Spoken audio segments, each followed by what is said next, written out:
মালদা গাজলে বেহাল রাস্তা সংস্কারের দাবিতে গাজল বামনগোলার রাজ্য সড়ক অবরোধ করে বিক্ষোভ পড়ুয়া সহ এলাকাবাসীদের। বিক্ষোভে সামিল দহিল হাই স্কুলের ছাত্রছাত্রীরাও। অভিযোগ, দীর্ঘদিন ধরেই বেহাল দশা রাস্তার। বিভিন্ন প্রশাসনিক মহলে জানিয়েও হয়নি কোনো সুরাহা, তবে রাস্তার কারণে সমস্যায় পড়তে হয় স্কুল পড়ুয়া থেকে এলাকাবাসীদের, যার প্রতিবাদে এদিন বৃহস্পতিবার বেলা 11টা নাগাদ রাস্তার উপর টায়ার জ্বালিয়ে অবরোধ করে বিক্ষোভ কর্মসূচিতে সামিল হন তারা। ঘটনার খবর পেয়ে ঘটনাস্থলে পৌঁছায় গাজল থানার আইসি সহ বিশাল পুলিশ বাহিনী। অবশেষে প্রশাসনিক আশ্বাসে অবরোধ প্রত্যাহার করে অবরোধকারীরা। এরপর গাজল থানার আইসিকে পড়ুয়া এবং এলাকাবাসীরা সেই বেহাল রাস্তা পরিদর্শনে নিয়ে যান আর সেই গ্রামের বেহাল রাস্তা পরিদর্শন করেন। এলাকার গ্রামবাসীরা জানিয়েছেন তাদের দীর্ঘদিন ধরে কৃষ্ণপুর হতে আটিলা, হরিপুর ও হাই স্কুল সহ একাধিক গ্রামের জনসাধারণ এই রাস্তা দিয়ে চলাচল করতে সমস্যার সম্মুখীন হতে হচ্ছে নিত্যদিনের জন্য।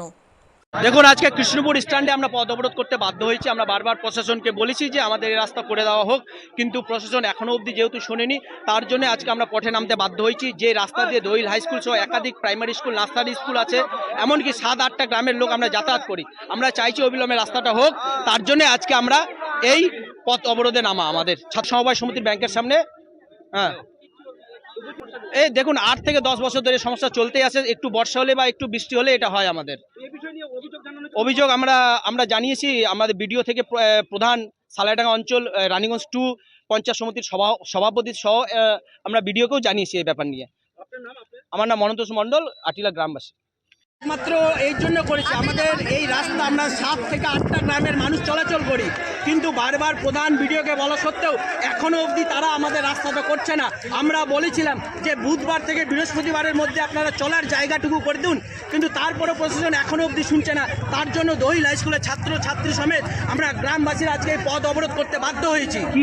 আমাদের একমাত্র সেই রাস্তাটা যদি না থাকে, আমাদের 4 কিলোমিটার ধরে ফরেস্ট হয়ে ঘুরে যেতে হচ্ছে। এই রাস্তায় চলাফেরা করতে গিয়ে আমাদের বেশ কয়েকটা স্টুডেন্ট আহত হয়েছে। আহত হওয়ার পরে একটা স্টুডেন্ট আমাদের পিজিতে ভর্তি ছিল, তারপরে সেই প্রশাসনের হুঁশ ফেরেনি। তার জন্য আজকে হুঁশ ফেরানোর জন্য আমরা আজকে মাঠে নেমেছি। মণ্ডল, আটিলা গ্রামবাসী। আপনিও কি মুরগি প্রতিপালন করে আর্থিক লাভের মুখ দেখতে চান? হরেক রকম প্রজাতির মুরগির শাবক লালন পালন করে বিক্রয় করে লাভবান হতে পারবেন খুব সহজেই। তাহলে আর চিন্তা নেই, আপনার জন্য প্রচেষ্টা নিয়ে এসেছে সেই সুযোগ।